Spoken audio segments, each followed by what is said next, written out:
Радимхан Султановна – пример человека, который многие годы честно и добросовестно служит своей профессии, воспитывая не одно поколение учеников. Большая часть ее профессиональной деятельности связана с Алхастинской средней школой. На протяжении многих лет она не только преподавала, но и занимала должность директора. Под ее руководством школа развивалась, обновлялась материально-техническая база, совершенствовались методы обучения. Без школы, наверное, я вообще не смогу жить. Сейчас я вела русский язык, теперь вот эти второй год ингушский язык.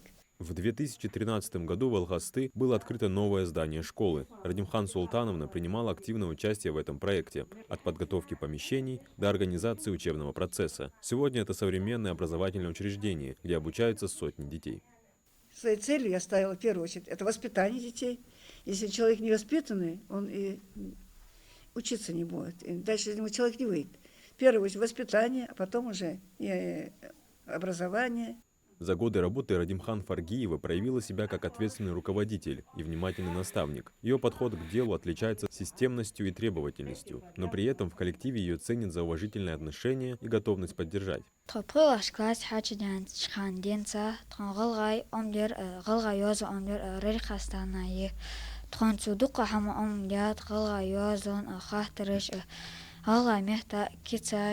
Дик объяснять тут тут скитло дадут хешка хек ах. Многие ее ученики продолжают образование в вузах, работают в разных сферах, в том числе в системе образования. Коллеги отмечают, что Радимхан Султановна всегда уделяет внимание профессиональному росту молодых педагогов и передает им накопленный опыт. Это человек с большой буквы, учитель, который посвятил всю свою жизнь воспитанию, обучению школьников. Значительный вклад в развитие образования и активную общественную деятельность Радимхан Фаргиева удостоена звания «Почетный гражданин муниципального района». Ранее она неоднократно награждалась благодарственными письмами и почетными грамотами Министерства образования Республики Ингушетия и муниципальных органов. И директор школы, и завуч, они ко мне обращаются часто за советами, за помощью. Я с удовольствием оказываю и помощь, даю советы, насколько я могу дать. И даже преподаватели, учителя часто ко мне обращаются.